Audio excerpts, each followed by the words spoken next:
നന്ദൻ അവിടെ പോയി? പറയാൻ ഒരുപാടുണ്ട് പ്രകാശ്. നിങ്ങളൊന്നും മിണ്ടാതിരിക്കുന്നുണ്ടോ? അവ കഴിച്ചിട്ട് എണീറ്റ് പോട്ടെ. കഴിച്ചിട്ട് എണീറ്റ് പോടാ. ഞാൻ എങ്ങനെയെങ്കിലും ഇവിടുന്ന് സ്ഥലം വിട്ടാൽ മതിയെന്നാ ഗിരിയേട്ടന്. അല്ലേ ഗിരിയേട്ട?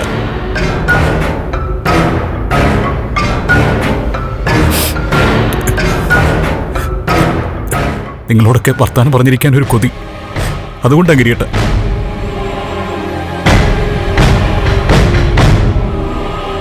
നന്ദൻ എന്ത് പറ്റി ഏട്ടത്തി?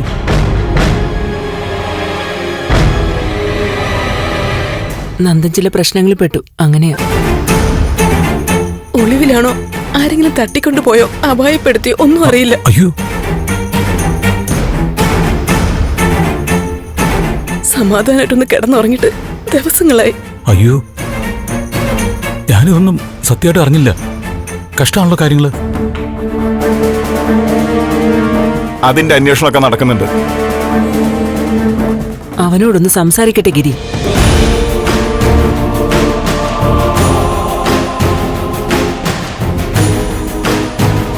നന്ദനെ കാണാത്തതിന്റെ വിഷമമുണ്ടെങ്കിലും ചെറിയൊരു സന്തോഷമുണ്ട്.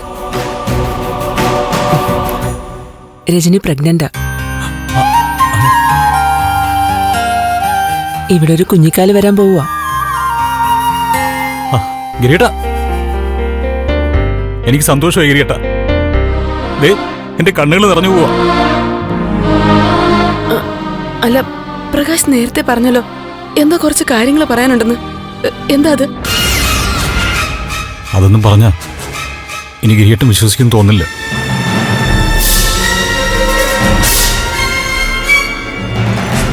ഒന്ന് പറയേട്ടത്തി, ആ കുറ്റം ചെയ്തത് ഞാനല്ല. പ്രകാശേ, നീ കഴിച്ചിട്ട് എണീറ്റ് പോകുന്നുണ്ടോ? എന്താ ഗിരിയേട്ടാ ഇത്? ഗിരിയേട്ടാ, ഞാൻ സത്യ പറയുന്നത്.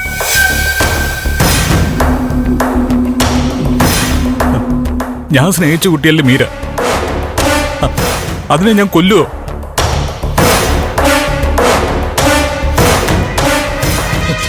നോവിക്കെങ്കിലും ചെയ്യോ?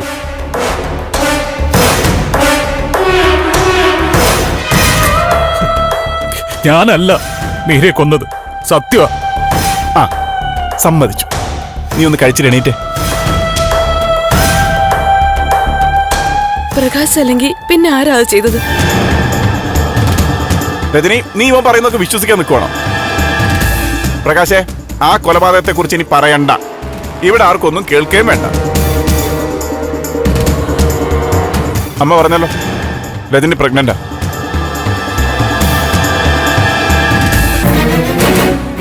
ആ അവസ്ഥയിൽ ഇത്തരം കാര്യങ്ങൾ കേൾക്കാൻ പാടില്ല. നീ വേഗം കഴിച്ചിട്ട് എണീറ്റ് പോകും. അത് ശരിയാ ഗിരിയേട്ടൻ പറഞ്ഞത്. സത്യ, ഈ കുടുംബത്തിലൊരു നല്ല കുഞ്ഞു വരും. നിങ്ങളൊക്കെ നല്ല ആളുകളാ.